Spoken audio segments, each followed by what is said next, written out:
지금 윤석열 대통령이 공수처의 수사에 응하지 않은 것은 공수처는 내란죄에 대해서 수사권이 수사권이 없다? 예. 애초에 없다. 문재인 정권이 엉뚱하게 공수처라는 걸 만들어 놓고 검수완박이라는 걸 하면서 우리 사법 체계를 엉망으로 지금 흔들어 놓았단 말이에요. 그런 공수처에 의해서 적법하게 발부된 체포영장이 집행돼서 뭐가 윤석열 적법하게 피의자가 발부가 됐습니까? 소환된 공수처입니다. 어쨌든 제가 만든 셈인데요. 저는 그 적법하게 저는 그것 때문에 지금도 재판받고 있어요. 어떤 재판을 받으세요 지금? 저 공수처법이 통과시키는 과정에서 나경원 의원을 비롯해서 그 사람들은 국회법을 위반해가지고 무시무시하게 해가지고 지금 기소가 돼 있고 저는 문을 열어라, 문을 막는 국민의힘 직원 PT라고 했다고 그래가지고 저는 뭐 단순 무슨 사범으로 지금 4년째 재판받고 있습니다. 어찌됐든 공수처에 의해서 체포가 됐어요. 구속영장이 발부됐고. 어쨌든 근데 이제 윤석열 대통령이 묵비권을 계속 행사하면서도 한편으로는 존경하는 국민 여러분, 뭐 영상 메시지도 받고요. 자필 편지도 저희가 언론 통해서 받고 또 오늘도 역시 이런 사태에 대해서 본인이 또 어쨌든 옥중 메시지까지 변호사를 통해서 내고 있는 그런 상황입니다.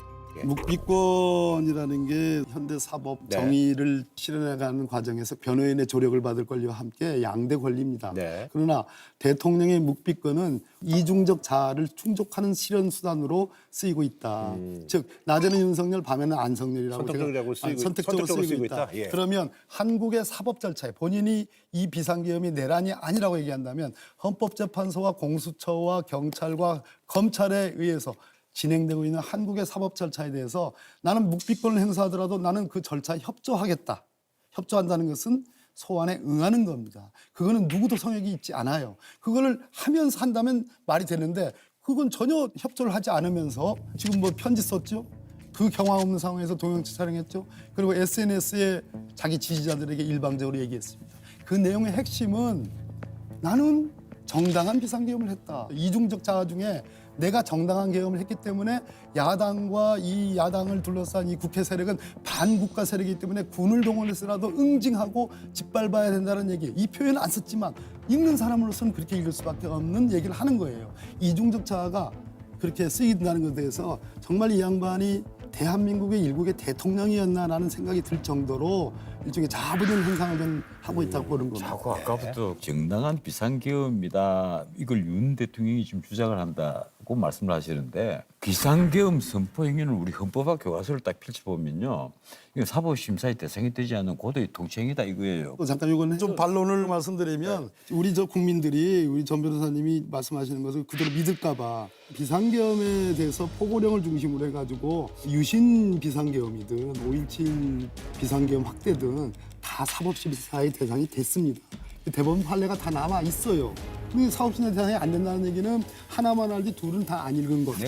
그 얘기는 이따가 저희가 사법심사의 대상이 안 된다 얘기 한 적이 없어요. 했어요, 아까. 아니 왜 이런 말씀 드린가 하면 아니 비상계엄 요건에 부합하느냐 안 하느냐는 오직 비상계엄을 선포할 수 있는 사람인 대통령에게만 있다 이 얘기입니다. 그래서 고도의 통치행위다. 우리가 통치행위를 얘기를 하면 가장 최근에 통치행위로 판단받은 것이 김대중 대통령이 남북 정상회담의 대가로 보냈다고 하는 4억 5천만 불. 네. 거기에 대해서 노무현 정권의 검찰이 그건 통치행위라고 판단을 해서 사법심사의 대상에 빼버린 거예요.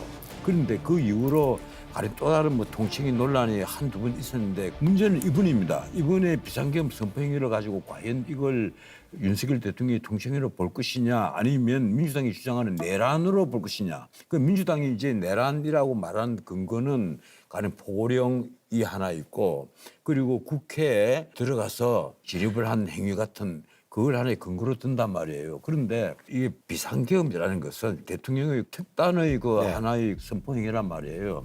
자 그렇다면 거기에 대해서 보통의 시각으로 이걸 다 판단할 수 없는 것 아니냐. 네. 제가 조금만 그러면 요거 여기까지만 잠깐만 들어보겠습니다. 예. 포고령 1호에 소위 말해서 유신계엄 때나 5.17 군사계엄 때나 두 군사계엄 때 포고령 1호에는 국회나 지방의회에 대한 조치는 없습니다. 그런데 이번에 유독 국회와 지방의회와 정당에 대한 1호 조항에 그 규제가 있어요. 그거 자체만으로도 내란이라는 겁니다. 네, 이제 어쨌든 이 정도까지만 하고요. 어쨌든 좀 화제를 바꿔서요. 오늘 사실은 불상사가 좀 있었죠. 큰 불상사죠. 오늘, 예, 불상사가 아주 있었습니다. 헌정사상 처음으로 현직 대통령이 구속되자 서울 서부지법 앞에 몰려있던 극렬 지지자들은 법원 청사로 난입해 기물을 파손하며 폭동을 일으켰습니다.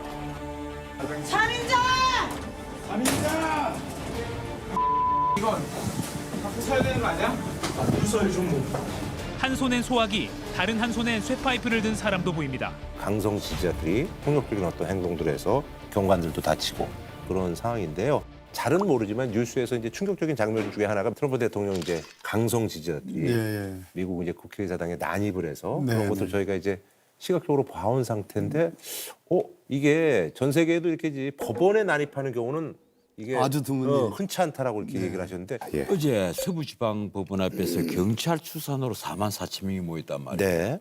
제가 솔직히 말해서 현장을 지나갔습니다. 현장에 한 10여 분 아, 있어봤어요. 그러세요? 예. 그런데 2030분들이 의외로 많아요. 얘들이 굉장히 진지해요. 물론 걔들이 법원으로 난입을 해서 뭐 벽을 부수고 기물을 파손하고 하는 것을 절대 지지하거나 찬성하는 건 아닙니다. 그건 절대 그래서 안 돼요. 네. 안 되지만은 지금 이 모든 사건의 바탕에는 이 쉽게 말하면 거대한 커넥션, 이 검찰, 경찰 그리고 심지어 법원까지 가담된 한쪽 이념에 그 설려버린 거대한 커넥션이 민주당과 연합을 해서 벌인 거기에 대한 어떤 그 분노의 표출이다? 분노 게이지가 굉장히 올라간 것이 아니냐. 쉽게 말하면 진짜 내란 아니냐. 그것에 대한 이제 분노 표출이다. 예. 저는 이제 전원책 변호사님이 2030으로 이렇게 세대를 구분지어서 갈라치기 하시는 말씀이 전혀 동의할 수가 없는 거고, 또 하나 평생을 법조인으로서 살아오신 분이잖아요. 그런데 이 서부지방법원의 폭동행위, 이것은 소요죄에 해당합니다. 그러니까 소요죄는 내란죄 다음으로 국가적 법익을 침해하는 굉장히 위중한 범죄예요. 그런데 이것이 그냥 갑자기 발생한 것이 아닙니다. 윤석열 피의자 측에서 뭐라고 그랬느냐, 석동현 변호사 그분이 서부지방법원이 잘못된다는 것을 가르쳐주기 위해서 출두한 거다. 재판 관할을 어겨가면서까지 저지른 그 불법을 오늘 법원이 깨끗이 씻고 잘못된 수사 절차 이런 부분에 대해서 분명하게 법원영장 판사가 가려줄 것을 촉구하고, 세상에 법원을 그렇게 얘기하는 사람은 없습니다. 석동현 변호사가 누굽니까? 검찰 출신 변호사입니다. 정치하는 분입니다. 그 사람이 지금 윤석열 대통령의 가장 측근이라고 그래요. 이렇게 대통령을 지키는 척하면서 자기 광파하는 변호인들이 하는 이런 변호는 용서가 안 되는 거예요. 그런 얘기들을 실시간으로 계속해서 얘기하니까 젊은 뭐 2030만인지 어떤지 모르지만 어찌됐든 김민전 의원이 그 뭐 유도했던 그런 백골단위는 뭐 듣기에도 민망하고 섬뜩한 폭동 사태가 벌어졌고, 그 영장을 발부한 판사들 체포하겠다고 7층 집무실까지 올라갔어요. 제가 법원에 주로 7층에 많이 근무했습니다. 그 법원을 에워싸고 심지어 수백 명이 법원에 난입해가지고 판사를 잡아라 하는 이 사태가 정상적인 거 아니죠. 그건 그럼에도 땀을 불구하고 넘어간 일부의 과격 그 청년들이고, 실제 많은 젊은이들은요 그 자리에서 주저앉아 가지고 돗자리 위에 앉아서 그런 친구들이 있겠죠. 눈물을 흘렸습니다. 예, 그런 친구들이 있겠죠. 그런 측면은 다행입니다. 그러나 말 그대로 진짜 백골단과 다를 바 없는 수십 명의, 지금 한 90명 가까이가 지금 입건됐다는 거 아니겠습니까? 그 친구들이 들어가지고 그 서부지방법원의 그 외벽은 돈 들여가지고 리모델링 한 지도 얼마 안 돼요. 그거 때려 부시지. 경찰 그 방패 빼가지고 경찰도 상해 입히지. 이거는 단단히 잘못된 일이에요. 제가 민주당 쪽의 시위 현장을 쭉 지켜보면서 가령 옛날에 박근혜 대통령이라든가 최근에 그 윤석열 대통령 인형을 만들어서 꽁꽁 묶어가고 다니는 걸, 그런 걸 내가 전체 민주당의 모습을이라고 내가 말씀드리잖아요. 아니죠. 예. 그 마찬가지로 일부 담 넘어간 그런 과격 청년들을 두고 전체의 보수 청년들이라고 그렇게 말씀하시죠. 그런 말씀을 안 하셨는데, 아니 잠깐만. 이런 저도 사태에 이제 대해서 저도 한마디 할게요. 말씀하시고 다 이런 사태에서 하셨으니까. 좀 개탄을 해주셔야 예, 되는 것이 말씀하시다 하셨으니까. 저는 맞다 이렇게 생각합니다. 저는 딴 걸 보는 게 아니라 민심이 어느 쪽으로 움직이느냐, 이 향방을 나는 주의 깊게 지켜보고 네. 있었는데, 그걸 일부 언론에서는 역풍이 분다. 실제 보면 국민의힘과 민주당에 대한 정당 지지도를 주로 조사를 해서 네.